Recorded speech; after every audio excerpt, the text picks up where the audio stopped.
I never had the pleasure of playing the Uncharted games myself. I know a few of my friends have played it, and I've watched, I think Markiplier play it a few times, but I've never had the chance to, so I don't know how to compare the video game to the film. I can't really gauge its accuracy, but regardless, Uncharted was. I hoped it would be a very fun and engaging story, like a thrill ride, but it felt very dull to be honest. The film immediately kicks off with that scene that you probably saw in the trailer with Nathan, who was played by Tom Holland, and he's stuck on like crates, hanging out of a plane, and he's trying to hop his way back to the plane, which on its own is bullshit. Like that's something I would see in a Fast and Furious movie. If you let go of any of those things, you would just fly off.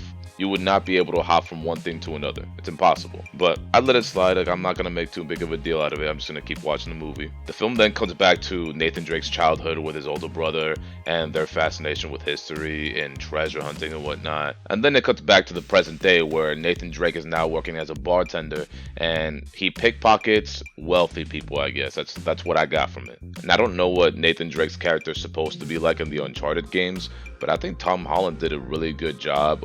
He was a very charismatic guy, very charming. He was a fast talker, quick thinker, which I mean, I'm guessing that's how you have to be when you're a pickpocket like him. But I think Tom Holland did a very good job at depicting that. There are several scenes in the movie where you see Nathan Drake's quick thinking, his ability to overcome obstacles, his proficiency in parkour. So the film does a very good job at showing us that.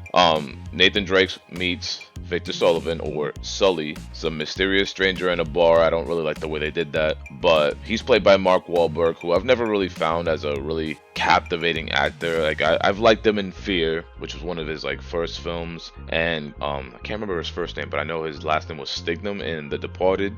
So I like those two roles. I didn't really care for anything else that he's done. But Sully easily convinces Nathan to go on a treasure hunt with him, which I think was really ridiculous. Like, even though they try to make it seem like Nate wasn't going to do anything, we all knew he was going to take the trip. And I don't know, it just didn't feel like he put much resistance. Like, he just easily agreed to, hey, well, you know my brother? Cool, let's go. What?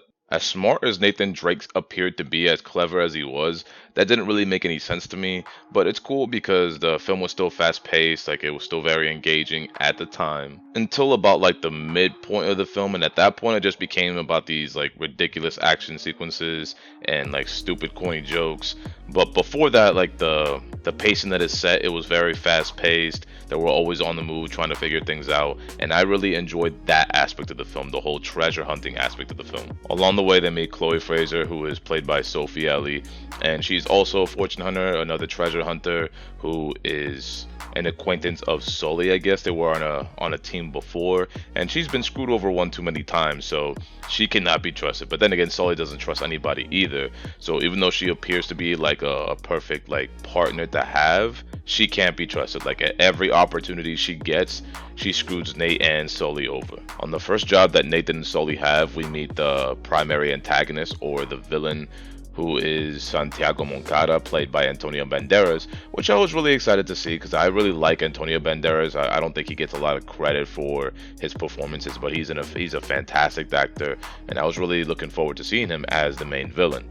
But I did not get what I wanted. Joe Braddock, played by Tati Gabriel, is someone who works for Santiago Moncada, and she was also a former member of Sully's team. And about halfway through the film, Joe Braddock decides to kill Santiago Moncada, and she's the leader of this operation, which I appreciate that twist that I didn't see coming.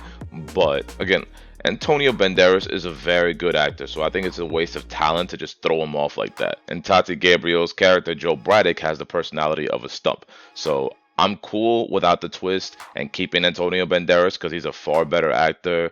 And like, I don't care that she killed Nathan's brother Sam. Like, I get all that, but I still would have preferred Antonio Banderas. And it's also around that midway point that the film becomes very, very uninteresting for me. It's really, really hard to care for a story in a film when I don't care about the villain. And Mark Wahlberg's constant presence doesn't really help either, because I didn't care for his character. I don't really care for any of his characters. Like I said, he has two roles in his entire career that I actually enjoyed. Maybe I think Bobby from The Perfect Storm, I think he was a good character too. I can't remember. It's been a while since I watched that film. But he's had like 2 or 3 roles maybe that I've actually enjoyed. This is not one of them. And after they had that ridiculous climax sequence with the pirate ships swinging from the helicopters and the fight scenes on them, nothing happens. Like, the pirate ships get destroyed, nobody really gets treasure, and that's it. They just fly off into the sunset, and I don't know, to do whatever they're gonna do next, I guess. So it felt like the film had no purpose. It did all that for no reason. So I really appreciate Tom Holland. I think he's a fantastic actor. He gets a lot of credit for Spider-Man because people just like Spider-Man, and we got a bunch of Spider-Man fanboys and fangirls, but he really doesn't get credit for his acting, not just what people like to see. He did a great job in this film. I really like the treasure hunting and the fast pace, the thrill ride that was set in the first half of the film, and the problem solving. Like, I really appreciated that part of the film. But overall, the film was dull. Like, once you kill off a good villain or a good actor like Antonio Banderas, like, everything starts going downhill, and then you replace it with someone who has, like, no personality, is very uninteresting, and then you start having these ridiculous action sequences, like being on a plane and somehow being able to jump back onto a plane, and then falling off and somehow surviving that, and then taking 2 pirate ships from, I don't know, the 15th, 16th century, and then just swinging them in the air and having a battle on it. Like, this is getting ridiculous at this point.